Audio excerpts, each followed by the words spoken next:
आज का पहला पाठ प्रवक्ता ग्रंथ से लिया गया है। अध्याय 48, वचन संख्या है 1 से 15 तक।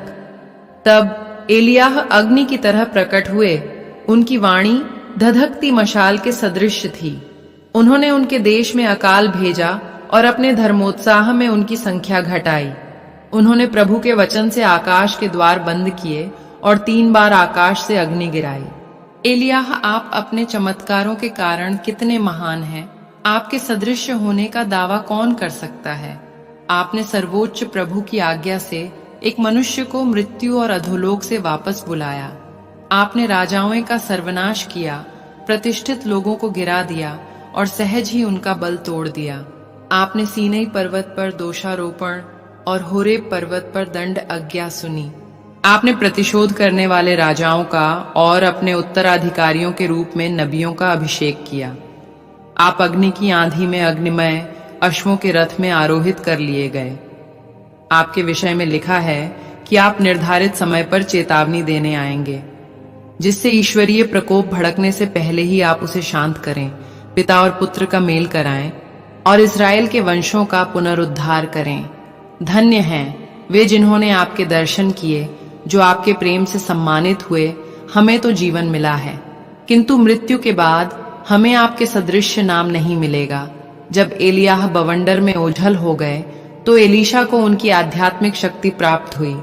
वे अपने जीवन काल में किसी भी शासक से नहीं डरते थे।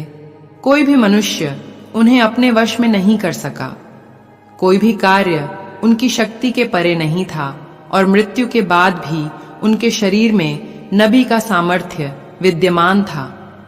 उन्होंने अपने जीवन काल में चमत्कार और मृत्यु के बाद भी अपूर्व कार्य कर दिखाए।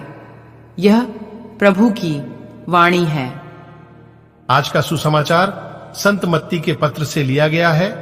अध्याय 6, वचन संख्या है 7 से 15 तक। प्रार्थना करते समय गैर यहूदियों की तरह रट नहीं लगाओ। वे समझते हैं कि लंबी लंबी प्रार्थनाएं करने से हमारी सुनवाई होती है। उनके समान नहीं बनो, क्योंकि तुम्हारे मांगने से पहले ही तुम्हारा पिता जानता है कि तुम्हें किन किन चीजों की जरूरत है। तो इस प्रकार प्रार्थना किया करो, स्वर्ग में विराजमान हमारे पिता, तेरा नाम पवित्र माना जाए। तेरा राज्य आए, तेरी इच्छा जैसे स्वर्ग में वैसे पृथ्वी पर भी पूरी हो। आज हमारा प्रतिदिन का आहार हमें दे। हमारे अपराध क्षमा कर, जैसे हमने भी अपने अपराधियों को क्षमा किया है। और हमें परीक्षा में न डाल, बल्कि बुराई से हमें बचा।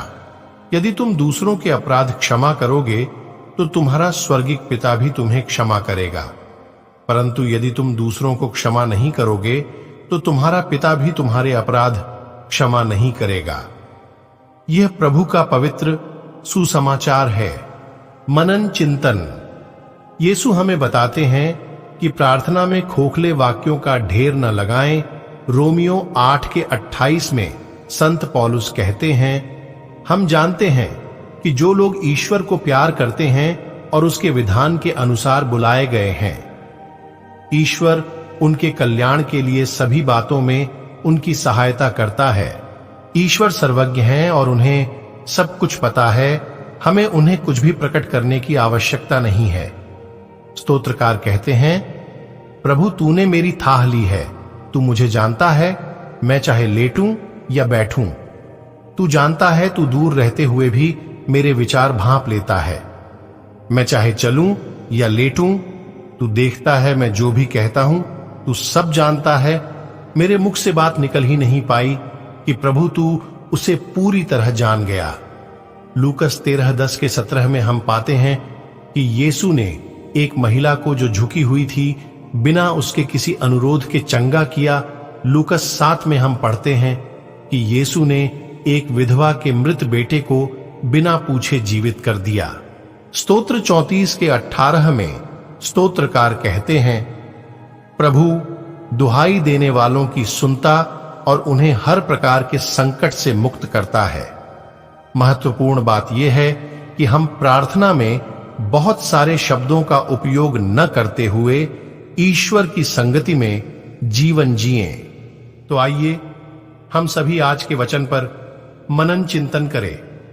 आप सभी को परमेश्वर आशीष तथा शांति प्रदान करे। आमीन।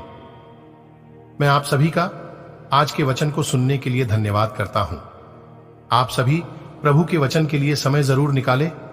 हम आपके लिए रोज शाम 6 बजे वचन लाते हैं। आप सभी हमारे साथ अधिक से अधिक लोग जुड़े और वचन सुने और इस वचन को अन्य लोगों तक भी पहुंचाए ताकि और लोग भी वचन सुन सके। आप सभी को जय मसीह की।